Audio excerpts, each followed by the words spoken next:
ഹരേ കൃഷ്ണ. ദശകം 2 ഭഗവത് സ്വരൂപ മാധുര്യവും ഭക്തി മഹത്വവും. ശ്ലോകം 6.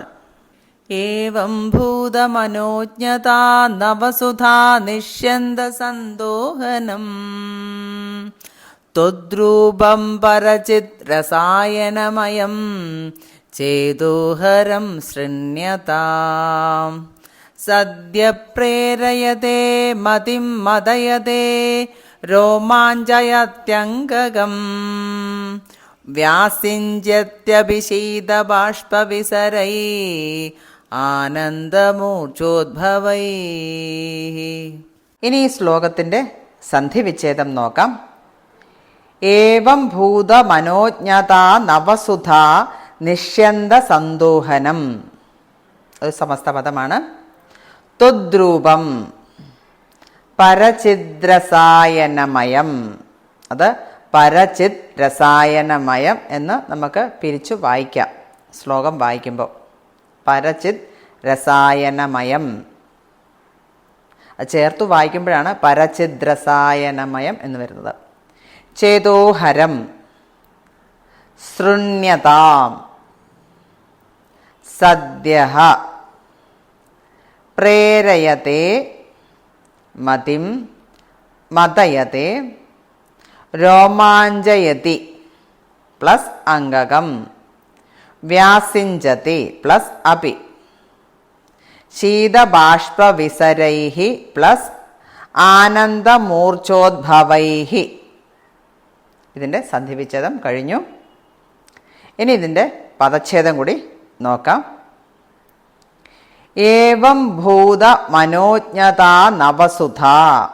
ഏവം ഭൂത മനോജ്ഞതാ നവസുധ നിഷ്യന്ത സന്തോഹനം.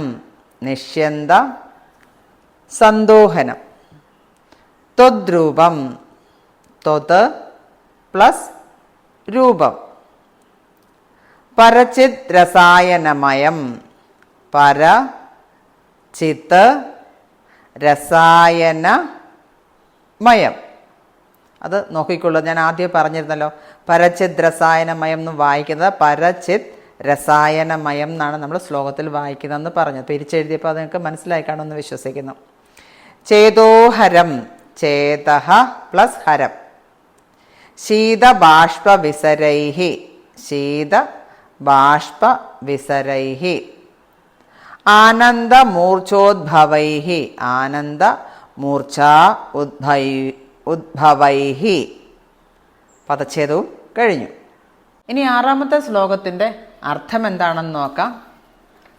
ഇപ്രകാരമുള്ള സൗഭാഗ്യമാകുന്ന പുതിയ അമൃതദ്രവ്യം പൊഴിക്കുന്നതും പരബ്രഹ്മാനന്ദമയവും മനോഹരവുമായ നിന്തിരുവടിയുടെ രൂപം അവിടുത്തെ കഥകൾ കേൾക്കുന്നവരുടെ മനസ്സിനെ, ഭഗവാന്റെ കഥാശ്രവണം നടത്തുന്നവരുടെ മനസ്സിനെ പെട്ടെന്ന് അതിലേക്ക് തന്നെ പ്രേരിപ്പിക്കുകയും, കാരണം എത്ര കേട്ടാലും മതി വരാതെ വീണ്ടും വീണ്ടും കേൾക്കണമെന്നുള്ള ആഗ്രഹമുണ്ടാവുകയും ആനന്ദവിവശരാക്കുകയും അത് കേൾക്കുമ്പോൾ നമ്മൾക്ക് രോമാഞ്ചമണിയുകയും ആനന്ദമൂർച്ഛ കൊണ്ടുണ്ടാകുന്ന തണുത്ത കണ്ണുനീർത്തുള്ളികളിൽ ആറാടിക്കുകയും ചെയ്യുന്നു. കാരണം ഇതെല്ലാം കേൾക്കുമ്പോൾ നമ്മൾ അറിയാതെ തന്നെ നമ്മുടെ കണ്ണിൽ നിന്ന് കണ്ണുനീർത്തുള്ളികൾ പൊഴിക്കുന്നു.